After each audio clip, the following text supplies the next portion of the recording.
Are you fascinated by true crime stories that hit close to home? Then you need to check out the gripping new book, Allegedly, True Crime from Pontotoc County, Oklahoma. Journalist and victim advocate Raven Rollins dives into the shocking and sometimes unbelievable true crime cases that have unfolded in Pontotoc County, Oklahoma over the years.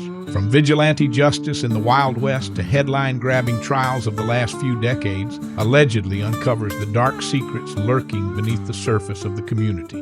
With over a dozen cases, there's something for every true crime aficionado. These aren't just stories, these are our stories. Learn the chilling details, the twists you won't see coming, and the lasting impact these crimes had on our neighbors. Marnie Ving, a thriller author, said, "Allegedly is amazing, so professional, so well-researched, so well-written. I'm seriously blown away."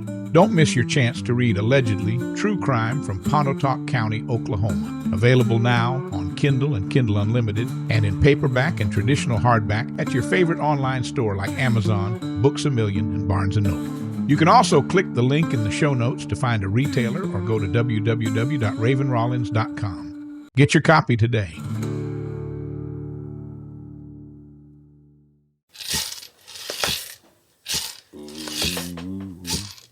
You're listening to Sirens, a true crime podcast, brought to you by the Sirens Network. This podcast contains explicit content, so listener discretion is advised.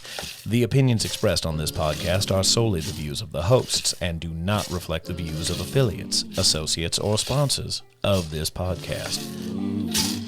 This is Sirens, a true crime podcast. Today we're talking about Britney Tiger. Britney Tiger was 26 years old. Now this is another Ada case. This one is actually still a cold case. And at this point, I do believe there is still a $10,000 reward out on the OSBI website for anyone with information on solving Britney's case. Britney apparently, according to her sister Jessica, she had a heart of gold. She told Dateline that as a mother, sister, daughter, aunt, friend, that Britney always wore a smile and forever lent a helping hand. Britney was 26 years old. She was the youngest of three sisters living in Ada. Jessica, the oldest of the trio, told Dateline that her baby sister Britney was a firecracker, but kind, genuine, and gorgeous, even on the inside. Very pretty girl. Britney was a Native American girl, young Native American girl. In 2017, Britney's days were dedicated to taking care of her three young children and spending time with loved ones. In September of that year, the family grew by one when Britney married Will Gomez. Apparently, the pair were inseparable, according to Britney's sister.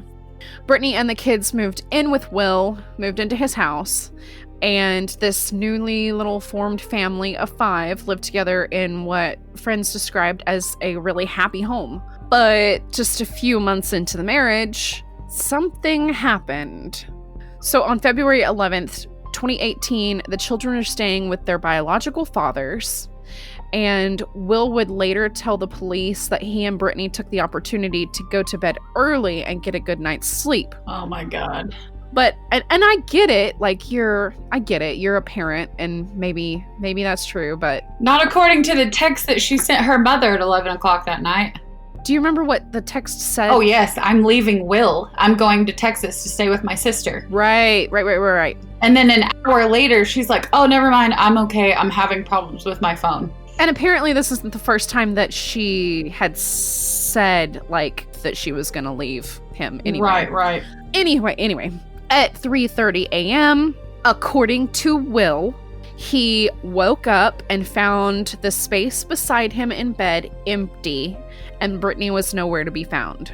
He said that he assumed that she went to stay with a friend or something like that. You go to bed early, everything's totally fine. You wake up at 3:30. Neither one of you has a car. Hey, dear general public, neither one of these people had a car. And she's just gone. Okay, I'm cool with it. She must be with a friend. And it's really odd for this to happen at 3:30 in the morning, number one. He never contacted the police. And after a week of her being gone and no one hearing from her for over a week, Britney's family finally got like super concerned, and apparently the whole time they tried to push Will into calling the police because apparently he's the one. I don't really know if this is true or not. Law enforcement, you should probably let us know. But they assumed that Will was the one that would have to file a missing persons report because they live together. Yeah. And so they never did that, but finally they were like, listen, something is going on and this is not cool. And Britney's sister Jessica and her mother Bernadine lived only a half a mile away from where Britney's house was. And according to Jessica, Britney never went that far without telling at least one of them. Even if something was going on with Will, she would check in with them, and she hadn't checked in for like over a week. And so they finally called the police and they were like, listen, my sister's missing. I don't know what happened. And according to police, Will said Britney must have left when he was sleeping because she took a couple of hoodies, a bag of makeup with her. And at the time, police believed that Britney left willingly on foot. Like, for some reason, they never was like, well, maybe a friend picked her up. They just thought that she just grabbed her stuff and just took off at 3:30 in the morning, just took off walking. Well, I've seen it in a heated argument. It's like, I will, you know what I mean? And his story changed, 3 times what happened? So. Oh, yeah. Or his reasoning for not calling, I'm sorry. Not only that, but one of the sisters, the mother, Bernadine, only lived a half a mile away. Like, I have walked, you know where my mother lives. I have walked from there to literally to high school before. And that's less than that. But, and I'm not saying this happened. I'm just saying, dear women out there, if you're in a scary situation, hide. Do not go somewhere obvious. Well, and she wasn't a very large woman anyway. She was like, so what, 5'3", 5'4"? Yeah. 5'2", 5'3", I think. She was real little. Yeah. She was a pretty small woman. February 19th, Britney's half-sister, Christina, reported Britney missing to the police department. The Ada police officers promptly went to the Gomez home to conduct a welfare check. Ada Police Department Detective Brian Engel told Dateline that Britney's husband Will was there, and they took his statement at the house.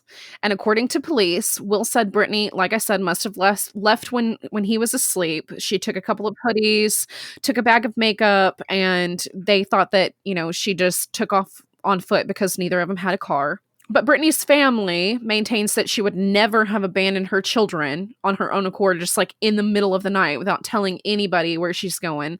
Apparently, she had a really good track record of, if they got into a fight, she would either text or call mom or sister and say, hey, I need to leave the kids with you, or something like that. Like, she wouldn't just abandon her kids. Her kids were at their birth father's house, right? So it's not like she left the kids with Gomez. She just scrammed and left them with their respective fathers. Yeah, and I guess they mean like that following week. Yeah, because the mom states that she tried to get Will, her personally, and she tried to get Will to call all weekend, and he never did. Right. So, yeah. That wording, I'm just assuming. Yeah, and for the following week after, he never would call the police. But yeah. So Verified News Network spoke with Tiger's mother, Bernadine, who told them that she had messaged her just days also before the disappearance, said that she was planning to leave Will. Bernadine said, I messaged Will and told him to go file a missing persons report. I said, go now. And he said he would. Well, all throughout that week, he never went. The weeks of waiting and trying to look for her, hoping that she'd been found, were awful and long, Jessica said. Jessica told Dateline she remembers the day after Britney disappeared as something you think to see on TV or a bad movie. According to the Ada Police Department and Jessica, Britney's husband Will didn't seem to share the same desperation to find Britney. Authorities told Dateline that Will said he wasn't worried that Britney was missing because he told them Britney commonly left for weeks at a time. For that reason, Will told investigators when Britney disappeared, he carried on with his routine and even felt comfortable enough leaving the city for a period of time. And Britney's sister's like, no. No, she doesn't. She does not do that. She's never done that before. The Ada Police Department received information that Gomez traveled to Shawnee, Oklahoma after Britney went missing. allegedly to visit his father, who lived in the area, to do some work there with him, Detective Engel told Dateline. Will claimed to be mad at her for, quote unquote, leaving unannounced, Jessica said. So he went and worked in Oklahoma City. Neither Jessica nor the Ada Police Department knows what kind of work Will was allegedly doing there. Will Gomez did not respond to Dateline's request for comment on any of this. No one actually has really gotten anything from him after this entire situation. Like, anyone who's ever tried to contact him for it, like, even the police haven't really. I think they lost where he went at one point. Jessica says she never went anywhere without Will. He was always right beside her. That's why we found it strange that when she first went missing, he didn't even ask to see if she was at our house. But then he's saying, well, she goes off and does stuff by herself for weeks at a time. She just never comes back. Like, those stories aren't adding up. And where are her kids while she's gone for weeks at a time? Yeah. And why wouldn't the biological father know any of this? Why wouldn't he corroborate this story? Because so family, friends, and authorities continued to search for Britney. And then on March 16th, 2008, about a month after Britney's disappearance, a local cattleman came upon Britney's body in a wooded area by Oklahoma, which is about 15 miles from Ada. And she wasn't actually found at Oklahoma. She was found about a mile south of Oklahoma in a local cattleman's pasture. But the thing was that she wasn't really that far off of the road. She was only about 200 yards off of the road. And however she got there, would have had to jump his fence. And she was kind of found in the middle of his field. Law enforcement said that it was clear she didn't get there on her own. Pontotoc County Sheriff John Christian said, quote, a person who had that property leased and had cattle on it was out there with his children checking the cattle and actually drove up on the body, realized what it was, and called and reported it. We arrived shortly thereafter. The Pontotoc County Sheriff's Office was the first law enforcement agency on the scene. Christian said Tiger's clothes were pulled up and her body was laid out. How he described it was that it looked like she was already deceased when she was brought to this location, pulled her underneath the fence, and then pulled her by her legs out into the middle of this field. And while they were pulling her by her legs, her arms lifted up over her head in a dragging fashion, and the clothes that she was wearing kind of lifted up next to her neck and bunched up there, which was also consistent with her being dragged there. So they for sure think that she was not actually killed there, but she was killed somewhere else and then brought to that location. He says possibly someone was dragging her by her legs and therefore her arms were following behind her. I believe from indications that I saw that it appears that someone took her body out there. I do not believe that she was alive on that property. I think she was already deceased just from what indications I saw and was took there and left, end quote. But someone knows. Someone knows. Probably more than one someone knows. Number 2. This is 15 miles from Britney's home. Will did not have a car. Britney did not have a car. There's someone out there who had to have driven her all the way out there. You know what I mean? Yep. The Oklahoma State Bureau of Investigation was called in to take control of the death scene investigation. The Oklahoma State Medical Examiner's Office determined the body was Tiger's, and the investigation was turned back over to the Ada Police, where the original missing persons report was filed. Jessica says to Dateline, she came home, just not in the way we wanted her to. It hurts to think my sister, whom I loved all her life, was in such an area and in such a way.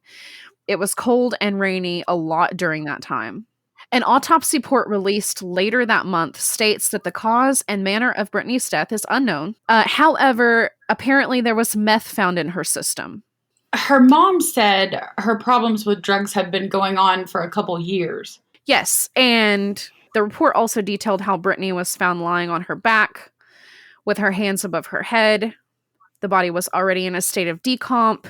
So, methamphetamine addiction isn't uncommon in Pontotoc County. Can I explain something here real Yes. quick? Okay, I don't know how bad opiate addictions, narcotics, things like that. I mean, I assume they're bad in Tulsa, just like they are anywhere else. Oh, yeah. But They really so are. a lot of times what will happen is with ODs, a lot of times what happens, especially if her problem is off and on. So say you load up a syringe with 10 cc's and then you start to build up a tolerance. And so you need more and more.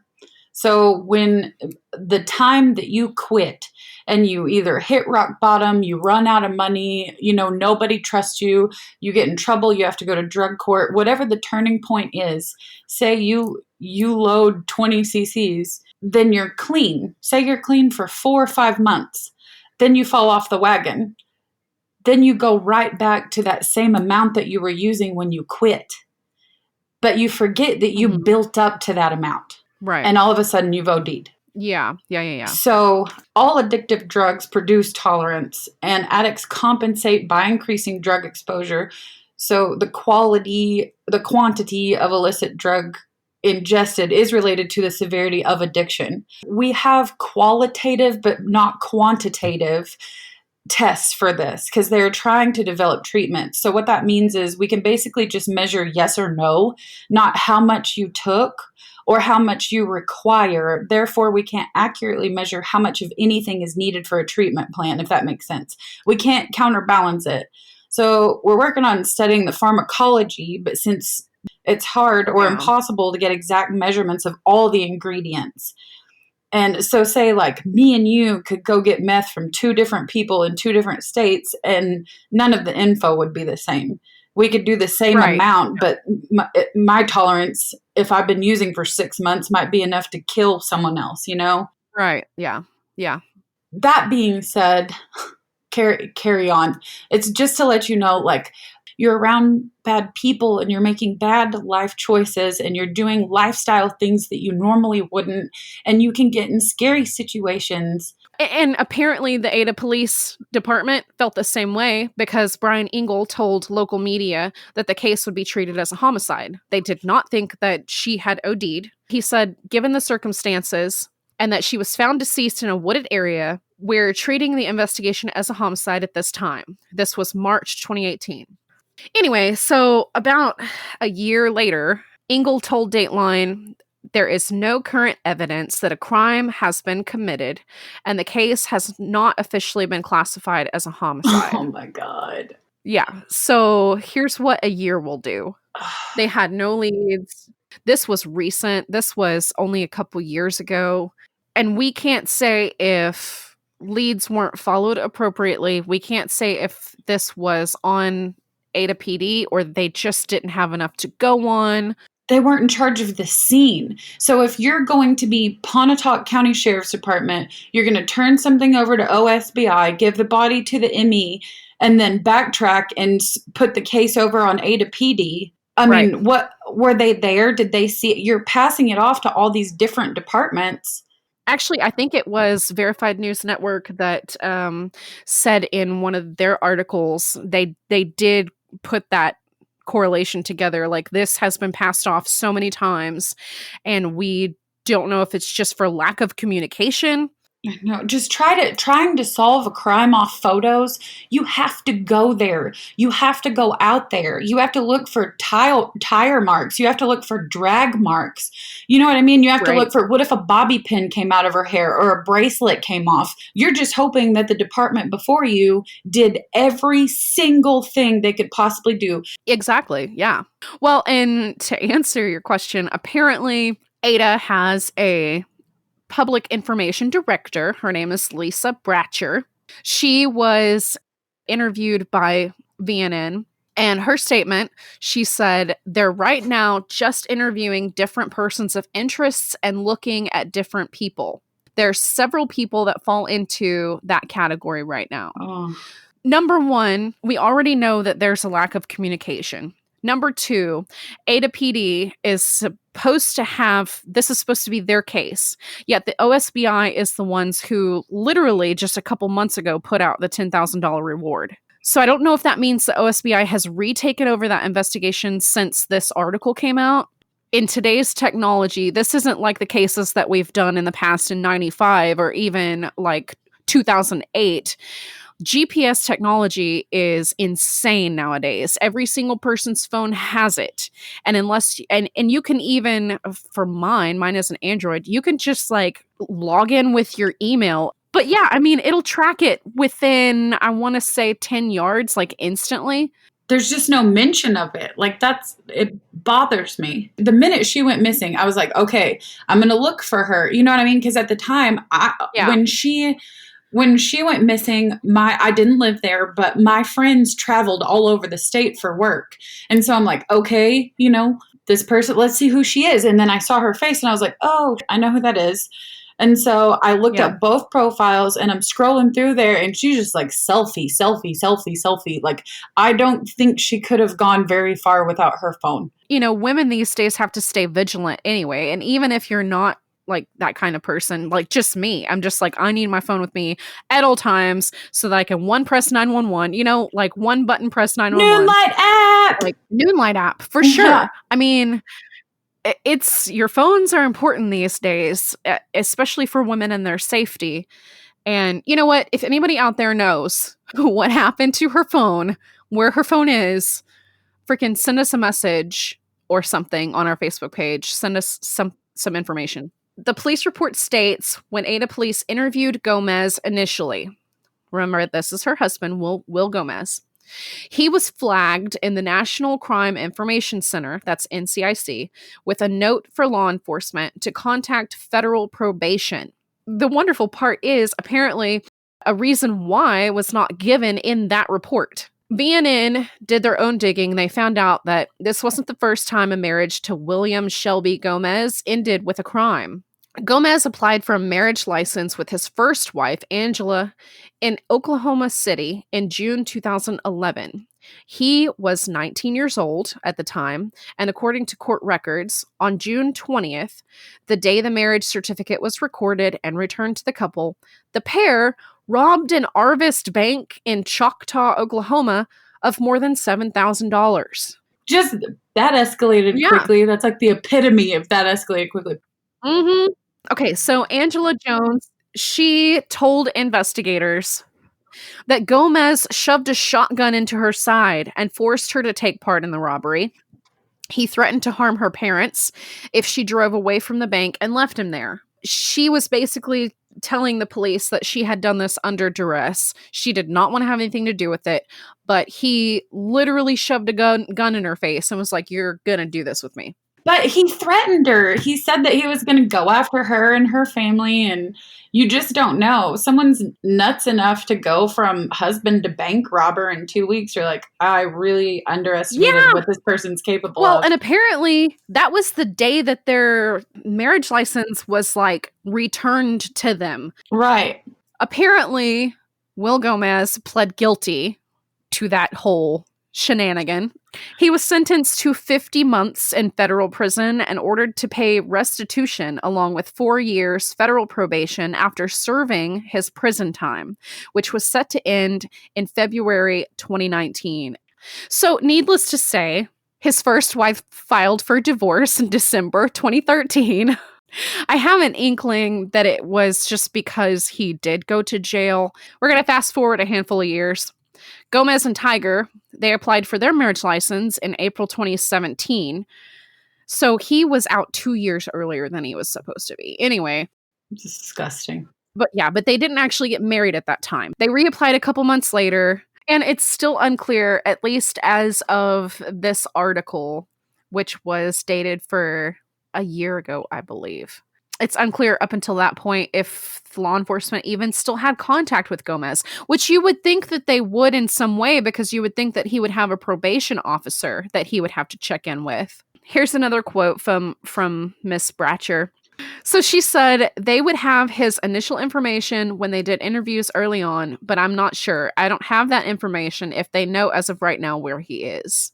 So BNN apparently tried to locate Gomez to hear what he had to say about Tiger's disappearance, death, and what he thinks might have happened, but the attempts had been unsuccessful. Bratcher said the police cannot speculate on what may have happened, even where the crimes were actually committed, because they just don't know. There apparently isn't enough information or evidence or whatever.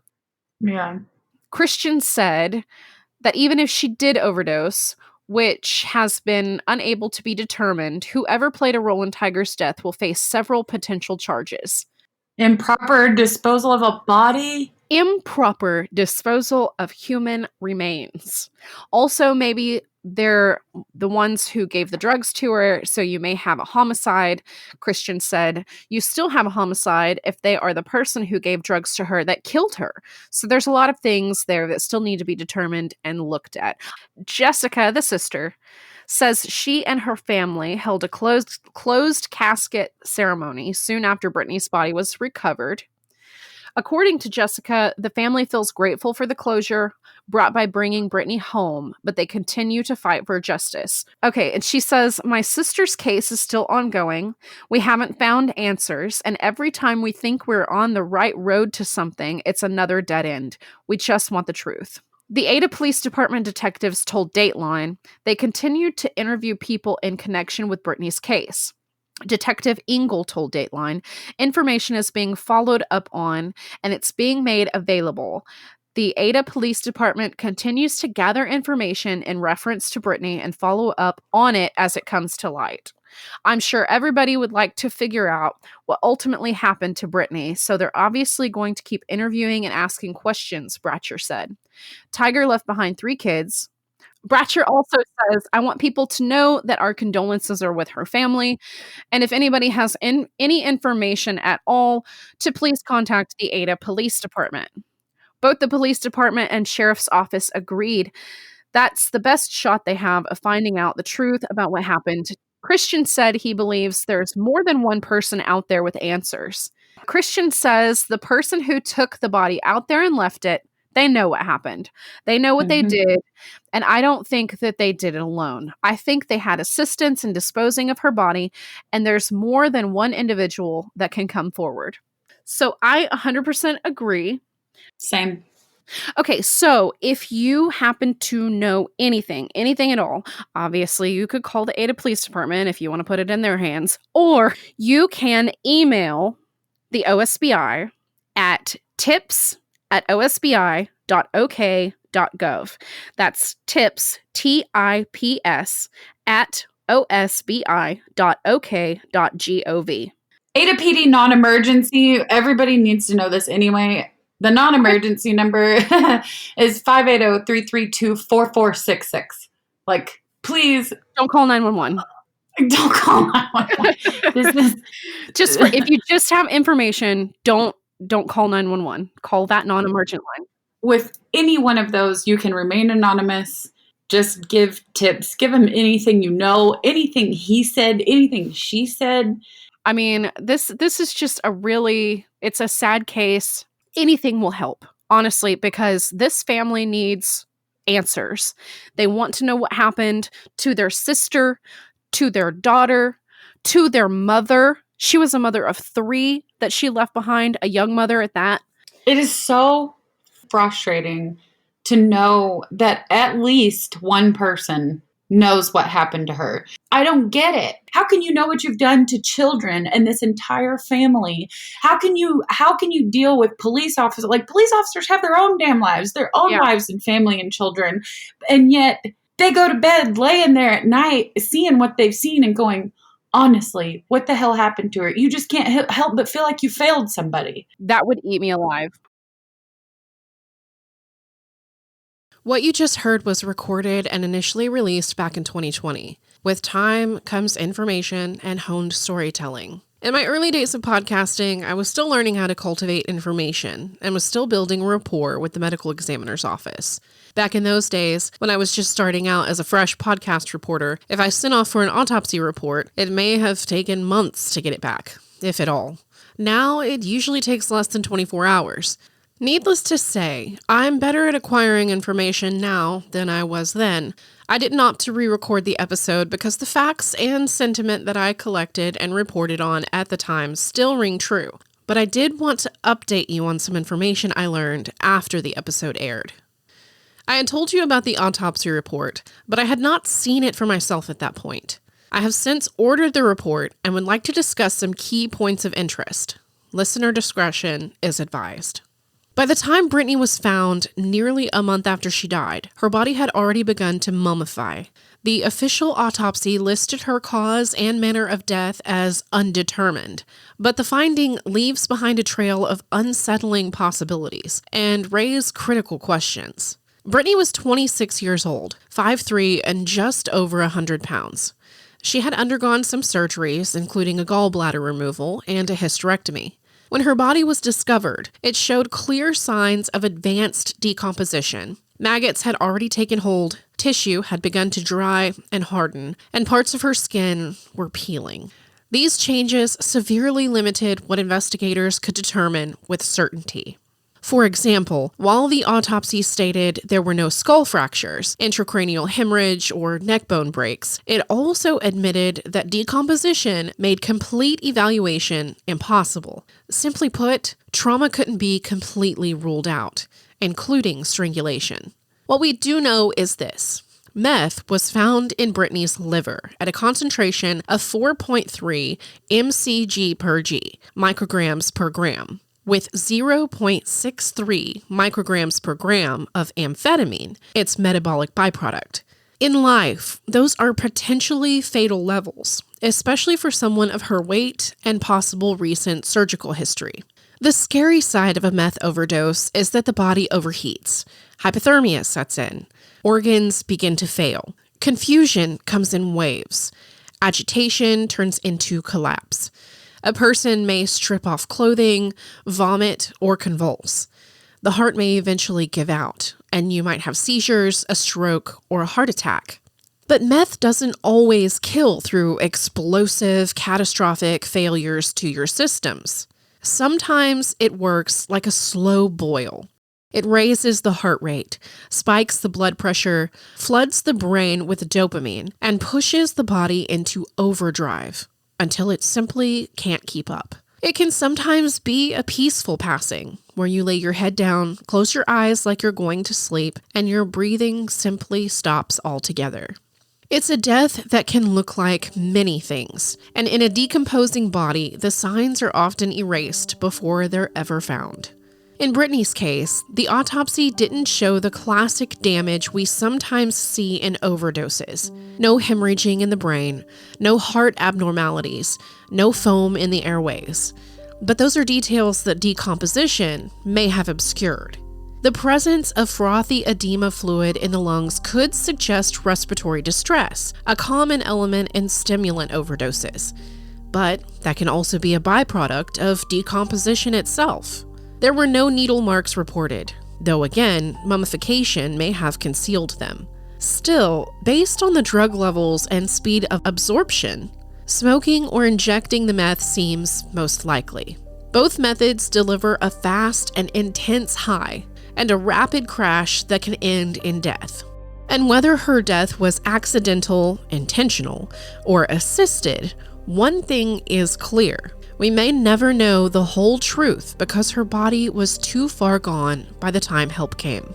In this episode, we also discussed her phone, wondering where it may have been. As it turns out, Britney and her husband shared a single cell phone with no home landline.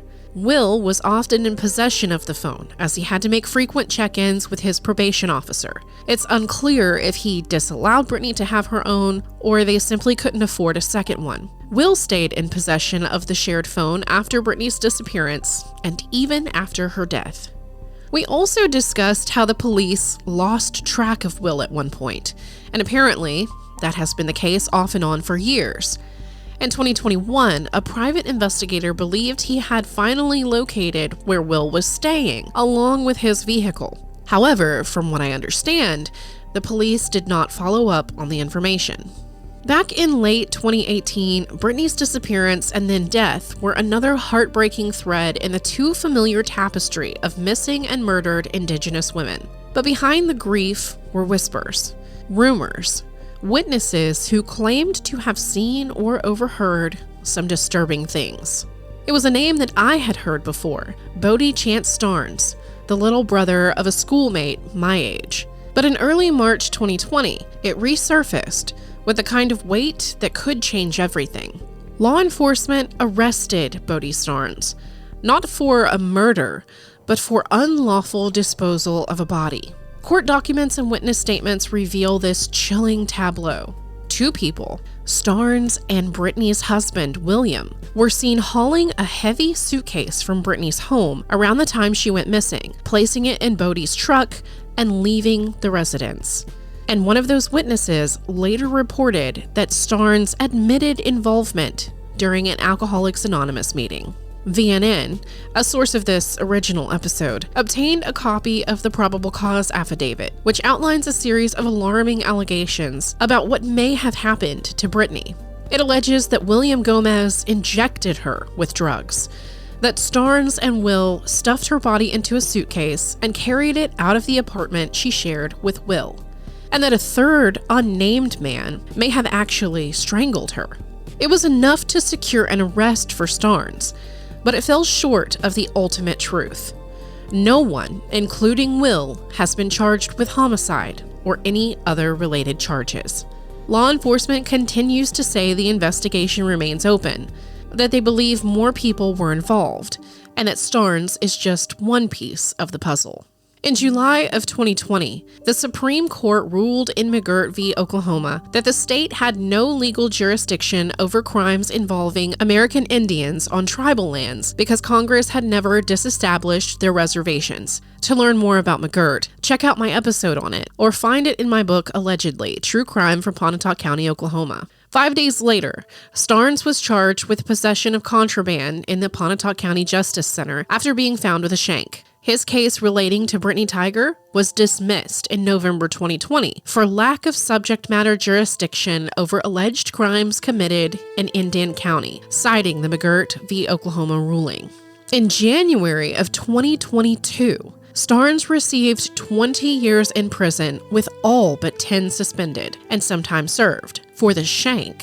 District Attorney Paul Smith said he remains optimistic that federal authorities will pick up the abuse of corpse charge to get justice for Britney, and I hope he's right, but that was now 3 years ago. And here's where it cuts the deepest. Indigenous families don't always get a follow-up. They don't always get a name, a confession, a sliver of accountability. When this family did, it was taken from them. Bodie Starnes and Will Gomez may not be the end of the story, but at least some shadows are starting to show what lies within them. Britney's story is still unfolding, but her name now carries a bit more weight in the world. So what happens next? Will Starnes face additional charges? Will others be implicated? I don't know yet. But what I do know is this: Britney's name is still being spoken. Her story is still being told. And thanks to witnesses who stepped forward, there's still hope that the whole truth will come to light. Britney's case is now in the hands of the FBI. Britney's mother said she still believes there are many people out there who have not contacted the authorities to share what they know. Quote, "They need to get the courage to speak up, to do the right thing. I really want justice for her and to move forward with my life because it feels like my life is on hold." End quote. Native American women go missing and murdered at higher rates than the national average. And Native Americans in general go missing and murdered at a higher rate than any other race in Oklahoma. Native women in some areas of the country are murdered at 10 times the national average. Oklahoma is home to 39 tribes and ranks 10th in the nation for missing and murdered Indigenous women. Additionally, Native American experience violence by interracial perpetrators at a higher rate than any other race. More than 5,700 Indigenous women across the United States were missing or murdered in just 2016 alone, but the Department of Justice database accounted for only 116 of those, according to an Urban Indian Health Institute study. Anyone with information about her case can submit a tip online at tips.fbi.gov. You've reached the end of our episode. All suspects are innocent until proven guilty in a court of law. Catch more next time on the Sirens Podcast.